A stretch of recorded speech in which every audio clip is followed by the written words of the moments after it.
थी कि फंड का रोटेशन, फंड का मनी लॉन्ड्रिंग बहुत हो रहा था। बहुत मुश्किल से एफबीआई ने वहाँ तक पहुँच पाए और उसको बैन किया, फिर उसको क्या कहते हैं जेल भी हुआ, लेकिन वो इंटेलिजेंस वहाँ पे पहुँची। तो अनूबी ये चीज़ पहले से जानती है, ओरिजिन ये चीज़ पहले से जानती है, इसलिए वो ऑडिटेबल की है। और जो जैसे कि आसिफ सर ने दिखाया था, इसके नाम का शाब्दिक अर्थ दिखाया, इनके कल्चर को दिखाया, मतलब एक विज़न को दिखाया, तो इन्होंने ऑलरेडी इन लीगल एक्टिविटीज़ से दूरी बनाया हुआ है। और लेकिन ये जो आप बोल रहे हैं कि बैंक इतनी ट्रांसपेरेंट रहती है, ये सब चीज़ रहती है, बैंक ट्रांसपेरेंट कहाँ पास है? एक बात बताइए, ये हर जगह पे बैंक ट्रांसपेरेंट नहीं है। बैंक सिंपल सा बात ये है, किस व्यक्ति को, किसी बड़े बिल्डर्स को जो लोन दे रही है, उस लोन देने के लिए जो डॉक्यूमेंट्स सबमिट हो रहे हैं, उसको वो प्राइवेट करके रखिए, उसको वो पब्लिक करके नहीं रखिए, उसको भी ब्लॉकचेन में डाल के उसको प्राइवेट पब्लिक कर देते हैं, लेकिन वो चीज़ नहीं कर रही है। वो तो केवल फंड को क्या कर रही है? फंड को पब्लिक कर रही है।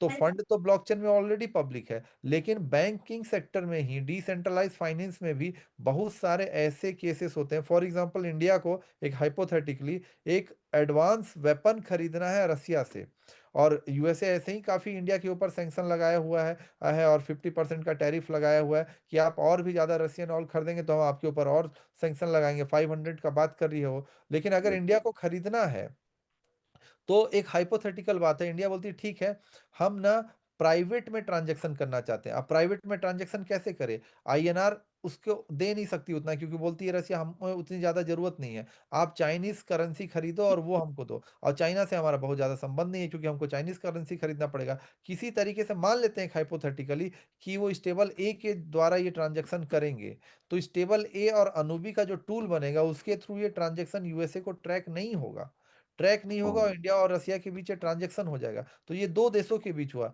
दो कंपनियों के बीच भी हो सकता है, दो व्यक्तियों के बीच भी हो सकता है। तो ऐसे बहुत सारे चीज होते हैं जहां पे गुप्त ट्रांजैक्शंस करना पड़ता है। तो ब्लॉकचेन में वो फैसिलिटी भी होनी चाहिए, इसीलिए अनूबी ने इस चीज को रखा, लेकिन उसे इनलीगल ना हो सके, इसीलिए उन्होंने उसको ऑडिटेबल भी कर दिया। उसको थोड़ा सा आप डिटेल में पढ़ेंगे तो आपको आंसर मिल जाएगा। So nice of बाकी you. मेरे हिसाब Thank you से very मैंने much, sir. क्लियर कर दिया। Very, very thank you clear. So much sir, thank you so much.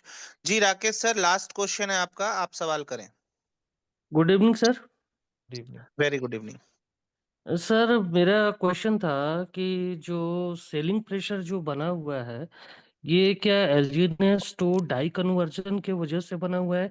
Then after upon LP bond ले रहे हैं इस वजह से, क्योंकि डेक्स स्क्रीनर पे तो बायर और सेलर तो इक्विवेलेंट ही दिखते हैं।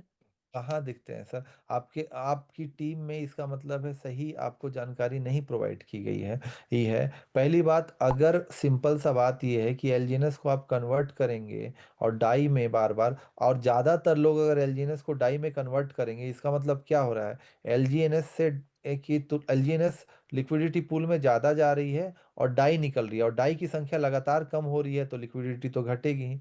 दूसरा जो आपने बोला कि लिक्विडिटी एलपी पूल आप लेते हैं, इसका मतलब कि आप डाई देते हैं, तो लोग तो 600 डेज या 360 डेज वाला लिक्विडिटी पूल से बॉन्ड्स ले रहे हैं, और बॉन्ड लेने के बाद वो डाई दे रहे हैं, तो वो तो लिक्विडिटी को मजबूत कर रहे हैं। लेकिन ऐसे ऐसे भी जो, सॉरी टू से, ऐसे ऐसे भी स्वार्थी और लालची लोग हैं जो लगातार उसको बेचे पड़े हैं। तो ये तो साधारण सा गणित है सर, कि जब क्या कहते हैं एलजीएनएस को सेल किया जाएगा तो वो डाई में कन्वर्ट होगी, तो ज्यादा ही मात्रा में अगर सेल किया जाएगा तो सेलिंग प्रेशर बढ़ेगा, तो लिक्विडिटी घटेगी ही।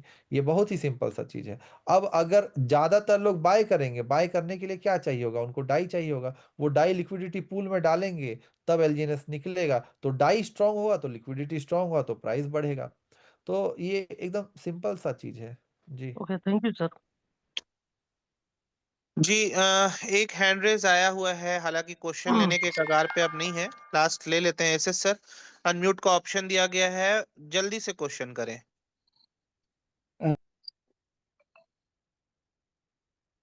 फास्ट फास्ट पूछें, अनम्यूट का ऑप्शन गया है आपको।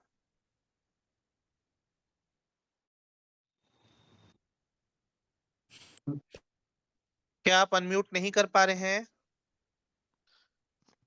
मैंने अनम्यूट का ऑप्शन आपको दिया है एसएस सर।